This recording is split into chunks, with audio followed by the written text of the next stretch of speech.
السلام علیکم، بسم اللہ الرحمن الرحیم، نحمدہ و نصلی علی رسول الکریم۔ سورہ بقرہ کے 18 مرکزی موضوعات میں سے ہمارا 12واں مرکزی موضوع معاشی احکامات ہے۔ اس کے 2 حصے ہیں اور 9 ضمنی موضوعات ہیں۔ چوتھا ضمنی موضوع ہے سود۔ 3 نکات ہیں آیت نمبر 275 میں سے، اس آیت کو دیکھیے گا۔ پہلی بات ہے، اللہ نے سود کہا ہے حرام۔ کیا ہے؟ جس کو اللہ نے حرام کر دیا، کسی کو کسی درجے میں کوئی حق نہیں، کسی نام بدل کے کسی طرح کچھ کر کے اسے حلال قرار دے۔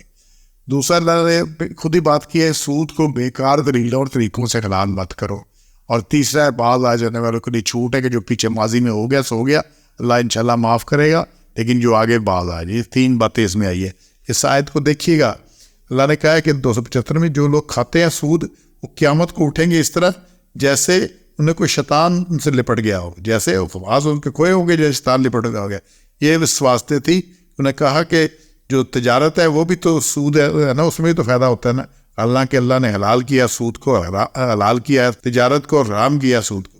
اب یہاں پہ ساتھ آ رہے ہیں، دلیلیں پہلے دیتے ہیں کہ جناب تجارت میں بھی فائدہ ہوتا ہے، اس میں بھی انویسٹ کرتے ہیں، اس میں بھی یہ ہوتا ہے، اس میں ریٹرن ہے۔ یہ جناب پیسے کی ویلیو گر گئی ہے، ڈیپریسیشن ہو گئی ہے، اس ڈیپریسیشن کا یہ ڈفرینس ہے۔ جو مرضی کو وحل اللہ بیع، اللہ نے بیع کو، تجارت کو حلال کیا، وہ حرم الربا، اور حرام کیا ہے سود کو۔ اور پھر جس تک پہنچی اللہ کی یہ نصیحت اور وہ باز آ گیا، تو اس کے واسطے جو پہلے ہو چکا وہ اس کو اللہ تعالیٰ معاف کرے گا، جو پہلے ہو چکا، اور معاملہ اس کا اللہ کے حوالے ہے، وہ بھی اللہ کے حوالے ہے۔ اللہ دیکھے گا کہ آگے اس کا کیا رویہ تھا، کیا کچھ کیا تھا۔ اگر آگے ٹھیک ہو گیا تو پہلا اللہ اس کو معاف کرنے کا حق رکھتا ہے، نہیں ٹھیک ہوا تو پھر پہلا بھی شامل ہے۔ اور جو پھر سود لیوے تو وہی لوگ ہیں جو دوزخ والے ہیں، اس میں ہمیشہ رہیں گے۔ اب اللہ کا صحاب النار ہم فیہا خالدون، اور پھر ہمیشہ رہیں گے۔ اب یہ بات کلیئر ہے یہاں پہ آج۔ اس سے پہلے جو ہم نے پچھلے موضوع میں تھا کہ جو خرچ کرو، جتنا مال ضرورت سے زیادہ ہے خرچ کرو، صدقہ دو، صدقات دو، تو اس میں وہ لازمی نکل جانی ہے زکوٰۃ، ادروائز صدقہ نہیں کرتے، لوگوں کو ویسے نہیں دیتے، اپنی عطیات نہیں دیتے۔ اب اس صدقہ ضد سود ہے۔ صدقہ کی ضد کیا؟ صدقہ کیا آپ نے دے دیا، اور سود کیا آپ نے اس کو کسی کو قرض دیا اور سود کے اوپر دیا کہ بھی اس کے اوپر اتنی میں نے پرافٹ لینا ہے، اتنے % لینا ہے۔ اور ظلم ہے کہ 60%، 70%، 50% تک لوگ اس پہ سود چارج کرتے ہیں، اور پھنسا ہوا بندہ اس پہ پھنس جاتا ہے۔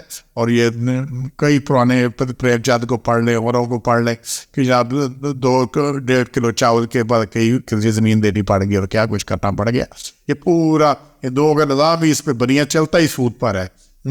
اس پہ لکھتا رہتا ہے، اور سود در سود، سود در سود، سود در سود، یہ سارا یہ غلامی۔ اور یہ آج کا سود حرام نہیں ہے، رسول نے بھی اس کو حرام قرار دیا ہے۔ یہ رسول کے زمان پہلے کی بات ہے، کیونکہ یہ ناجائز طریقہ ہے مال کمانے کا۔ تو اب یہ صدقہ کی جو ضد ہے وہ سود ہے۔ پہلے صدقہ اللہ نے کہا کہ خرچ کرو۔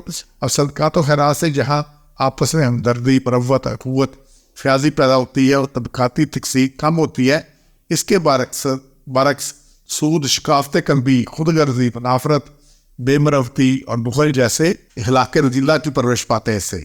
اور طبقاتی تقسیم بڑھتی ہے، ایک کے پاس پیسے سے پیسہ آتا جاتا ہے، دوسرا ساری کمائی وہ سود میں دیتا جا رہا ہے۔ اور پھر سود بھی سمپل انٹرسٹ نہیں ہے، اور پھر کیا ہے، کمپاؤنڈ انٹرسٹ ہے، سود پر سود، سود پر سود بڑھتی چلتی ہے۔ اور بالآخر یہ کسی عظیم فتنہ کا باعث بنتی ہے۔ اشتراکیت جو ہے، سوشلزم ہے، دراصل ایسے ہی فتنہ کی پیداوار ہے۔ جب اللہ نے سود کو حرام قرار دے دیا، ہر مسلمان کو اس حکم کے سامنے سر تسلیم قانون کر دینا چاہیے۔ ہوا اس سے تجارت اور سود کا فرق اور اس کی حکمت سمجھ میں آتی ہے نہیں آتی۔ اور جو لوگ سود کو بھی تجارت طرح کا کیا کہتے ہیں، ہم ہے اللہ نے انہیں ہائی پدو اور محبوط الحواس قرار دیا ہے، جیسے کہ شیطان جن نے انہیں سے زدہ بنا دیا ہو، اور وہ اپنی خود غرضی اور زر پرستی کے حوث میں خفتی ہو گئے۔ ایسے لوگ قیامت کے دن اپنی قبروں سے پاگلوں کی طرح اٹھیں گے۔ اچھا نہیں، سود کے بڑی لوگ کہتے ہیں یہ سود نہیں، سود سیدھا سا فارمولا ہے، آپ نے 5ویں 7ویں 8ویں کتابیں پڑھا سود کا ٹیسٹ کیا جی، اصل زر in principle amount into period into rate of interest, اصل زر پہ مدت بٹا 100، یہ فارمولے لگے ہوئے ہیں۔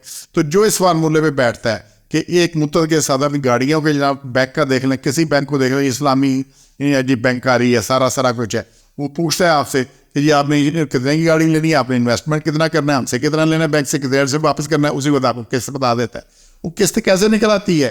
اس نے ریٹ آف انٹرسٹ لگایا ہوئے، اس کا نام ٹائٹل جو مرضی دے، وہ ریٹ آف انٹرسٹ ایک لگاتا ہے، اس کے مطابق اس کو کرتا ہے۔